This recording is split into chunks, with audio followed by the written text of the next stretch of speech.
चले जी। तो हमारे पास एक और क्वेश्चन है। वो क्वेश्चन कहता है कि find the angle between A and B. A और बी के दरमियान में हमने क्या करना है, सिंपल एंगल फाइंड करना है। कोई टेंशन लेने वाली जरूरत नहीं है, हम मजे से इसका सॉल्यूशन कर सकते हैं, आसानी से कर सकते हैं, कोई हेडेक लेने की जरूरत नहीं है।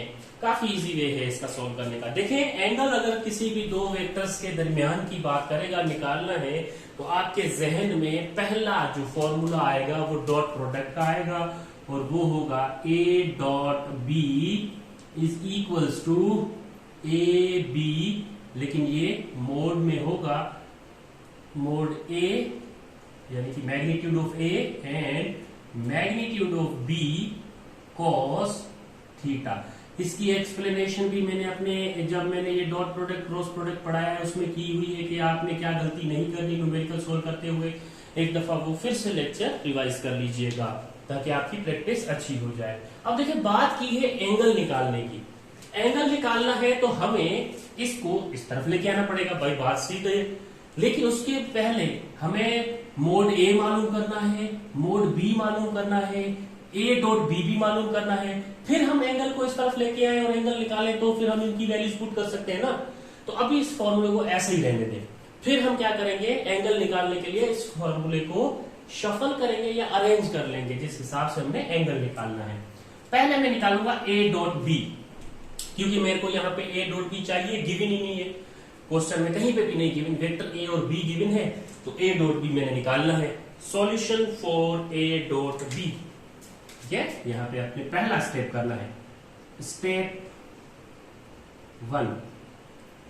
ठीक है, स्टेप 1 में क्या करना है आपने, स्टेप 1 में आपने ये करना है कि A dot B is equals to निकाल लेना है। चलो ए डॉट बी की वैल्यूज पुट कर लेते हैं हम। ए की वैल्यूज है यहां पे 2i प्लस 2j माइनस के, और ये डॉट बी की वैल्यू पुट कर लेते हैं 6i माइनस 3j और प्लस 2k। चलो ये हमने वैल्यूज पुट कर ली।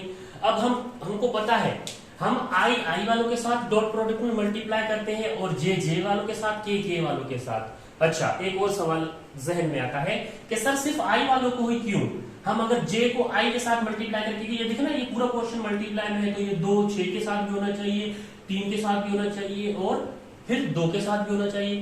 तो एक बात हमेशा याद रखना, यहाँ पे जो सिमिलर वेक्टर्स है, यानी कि सिमिलर वेक्टर्स यानी कि आई के साथ आई है, तो आप उसको आई डॉट आई करके 1 आंसर लाते हैं।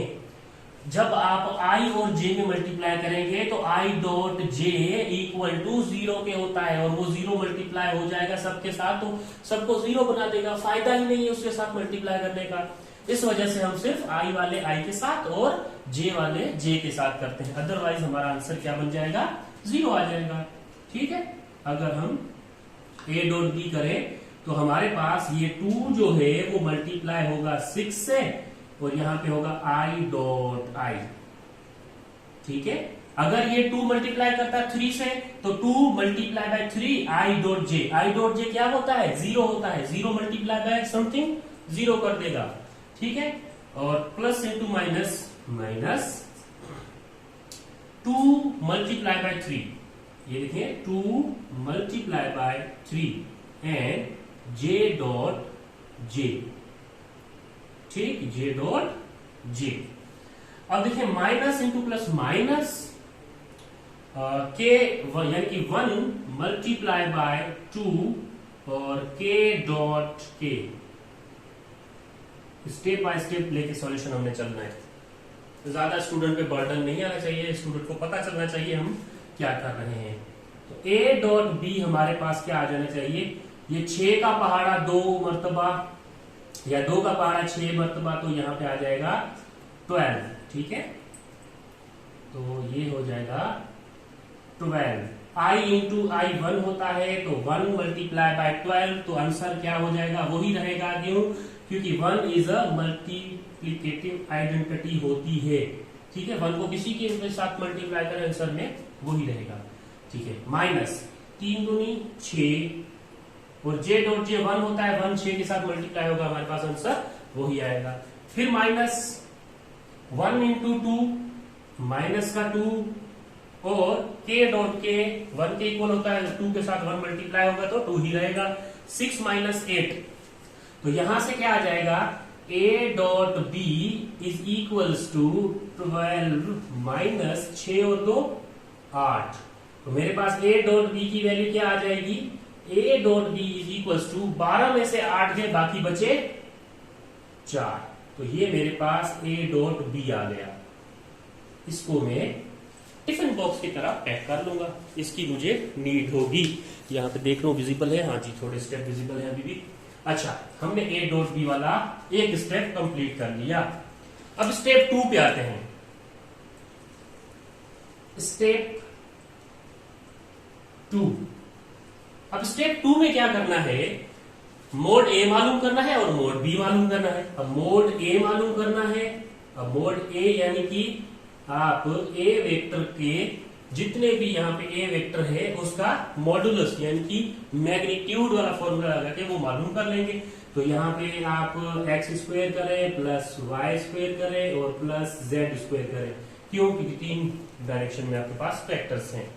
तो पहले ये आपने मोड मालूम कर लेना है अब इसका, ठीक। अब आइए मोड मालूम करते हैं, हम वैल्यूज पुट करते हैं। Mod is equals to x की वैल्यू है यहाँ पे 2, y की 2 और फिर 1 है, ठीक है। x की वैल्यू 2 का स्क्वायर, फिर प्लस 2 y की वैल्यू है प्लस z की वैल्यू 1 है तो 1 का स्क्वायर। तो यहाँ पे mod a is equals to आ जाएगा आपके पास 2 2 ज़ा 4 प्लस 2 2 ज़ा 4 प्लस 1 का स्क्वायर 1। तो ये टोटल कितना हो जाएगा जी, इसका टोटल आप करेंगे तो 4 4 8 हो जाएगा और ये 9 हो जाएगा। तो अंडर रेडिकल 9, तो यहाँ पे अंडर रेडिकल 9 का रूट निकालेंगे तो आपके पास मोड a जो है वो 3 के इक्वल आ जाएगा। तो फिर आप इसको क्या करेंगे जी, वही तरीका डब्बे में बंद करेंगे। क्यों, क्योंकि भाई ये इसका तो हमें काम है, ठीक है, ये तो हमें चाहिए। क्यों, क्योंकि हमें यहाँ पे एंगल निकालना है तो बाकी सारी टर्म्स हमें मालूम करनी होगी, उसके बाद ही एंगल निकलेगा। जी हाँ, आपका जो दिमाग सोच रहा है स्टेप 3 वही है कि स्टेप 3 पे भी आपने क्या करना है, मॉडुलस b मालूम कर लेना है। स्टेप 3 पे भी आपने क्या कर लेना है, मोड b मालूम कर लेना है और उसके लिए आप वही फॉर्मूला यूज करते हैं, ठीक है, X square plus Y square plus Z square, ठीक है।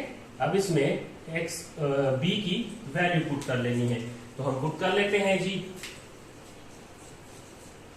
मॉडुलस बी मालूम करना है तो उसकी वैल्यूज क्या है, 632 यानी कि 6 का स्क्वेयर, 3 का स्क्वेयर, 2 का स्क्वेयर। तो modulus of b is equals to 36 plus 9 plus 4, तो ये हो जाएगा जी 49, है ना। 36 और 4 40 और 9 49। तो मॉडुलस b जो है वो 7 के बराबर आ जाएगा। अब आपने क्या कर लेना है, इसको डब्बे में पैक कर लेना है। अब आपका इंपॉर्टेंट जो टर्म है एंगल वाली, हमने वो फाइंड करनी है। देखें, हमारे पास a डॉट b है, मोड a मोड b भी हमारे पास हमने मालूम कर लिया है।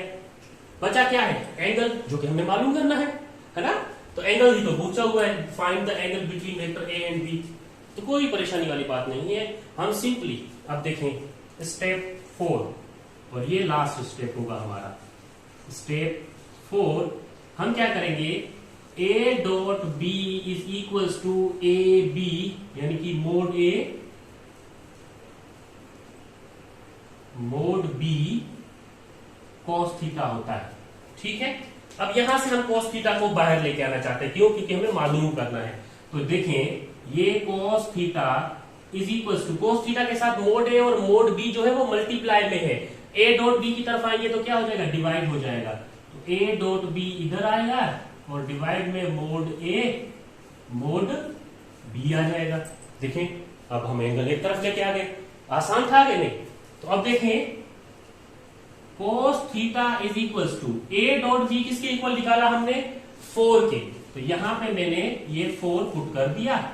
मोड a किसके इक्वल निकाला हमने 3 के, यहां पे मैंने 3 पुट कर दिया मल्टीप्लाई बाय मोड b 7 के इक्वल निकाला, तो यहां पे हमने 7 पुट कर दिया। तो क्या बना cos theta is equal to 4 divided by 21, ठीक है, 7 3 21 हमारे पास ये बन गया। अब थीटा को बाहर लेके जाएं, एंगल निकालना है, तो theta is equals to cos inverse 4 divided by 21 करेंगे तो आपके पास कितना आंसर आएगा, अप्रोक्सीमेटली 0.1905 ये आंसर आएगा। अब जब 4 डिवाइडेड बाय 21 करेंगे या 21 को 4 से डिवाइड कर लेंगे तो ये आंसर आ जाएगा आपके पास। अब इसका कोस इनवर्स निकाल लें, जब आप इसका कोस इनवर्स निकालेंगे तब theta equals to cos inverse 0.1905 क्या कितना होगा 79 समथिंग पॉइंट होगा। तो ये जो एंगल आपका निकलेगा दो वेक्टर्स के दरमियान में वो 79 एंगल निकलेगा। तो देखिए कितना हमने स्टेप बाय स्टेप इसका सॉल्यूशन किया और बहुत ही आसान तरीके से किया, ना हमने कोई हेडेक लिया ना कुछ। पहले a डॉट बी निकाला, मोड a निकाला, मोड b निकाला और फिर उसको एंगल में पुट कर दिया, बस इतनी सी बात है। यहाँ पे आपके पास कैलकुलेटर होगा, आप कैलकुलेटर से निकालेंगे। प्रैक्टिस के लिए आप ये वैल्यूज चेंज करें और अपनी तरफ से कोई भी वैल्यूज लेके सॉल्व करें। लेकिन मेरी सजेशन ये होगी, अगर मैं क्वेश्चन देना चाहूँ तो आप लोगों को तो इस तरह से कुछ क्वेश्चन दूं कि यहाँ पे अगर 2i है, ये अगर 2j है, -k है, अगर इस यहाँ पे मैं वैल्यूज चेंज करूं और आपको दूं तो वो मैं वैल्यूज क्या दूंगा। अगर आप होमवर्क के तौर पे ये करना चाहते हैं तो वेल एंड गुड आप कर सकते हैं और मुझे कमेंट में इसका आंसर बता सकते हैं। तो देखिए अगर मैं इसको 4i कर दूं और इसको भी 4j कर दूं, ठीक है, और इसको 2k कर दूं, 2k। अब कहूं कि एंगल क्या होगा, तो आपने ये सिंपल बताना है